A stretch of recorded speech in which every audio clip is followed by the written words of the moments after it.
I'm Brittany Lewis with Forbes Breaking News. Florida Governor Ron DeSantis made remarks Monday at the Freedom Tower at Miami-Dade College. Before signing legislation to mark November 7th as Victims of Communism Day, DeSantis lit into the governance disinformation board.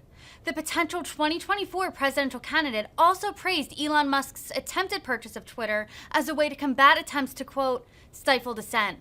Take a listen here. I think it is important, though, as we look at what this legislation represents, what this Freedom Tower represents, we've got to be willing to speak out when we see things that aren't consistent with our values in our own country. And most recently, having the federal government set up a Disinformation Bureau in the Department of Homeland Security is wrong. What they are doing to try to stifle dissent, to try to elevate a chosen political narrative that's endorsed by the regime, and to try to marginalize dissenters is not what a free society is all about. And what they will use that for, I believe, is to feed the social media platforms with what they want to be censored and not want to be censored. And I'm just thankful that Elon Musk is taking over Twitter because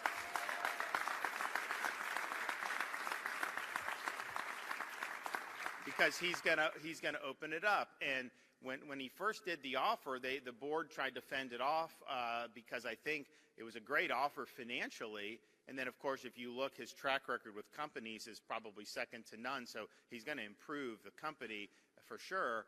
But they were worried about him being in control and then them losing control of the narrative, because a lot of the stuff that's been censored over the last few years has turned out to be true.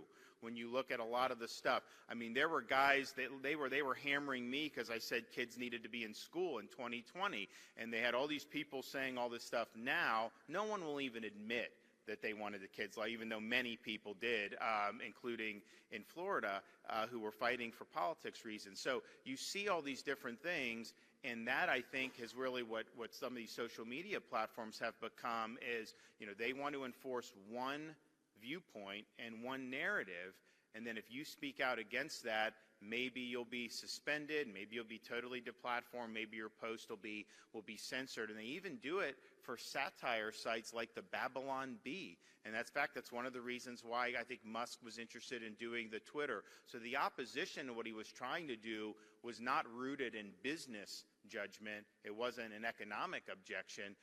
It was an objection for them losing control of the narrative. I think it's a good thing that they lose control of the narrative. I think it's a good thing that Americans are able to speak out, and particularly when a lot of these false narratives are trying to be shoved down the throat with some of these major companies. And so we made it be clear in Florida, like our pension happened to have Twitter shares, we would have had standing to pursue action against the board of directors if they violated their fiduciary obligation. So we let it be known we were willing to do that.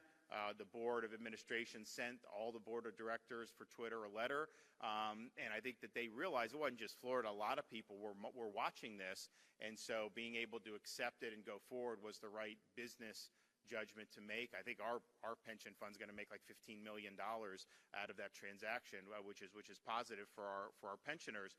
But I think more important to me than just the dollars and cents is doubling down on free expression.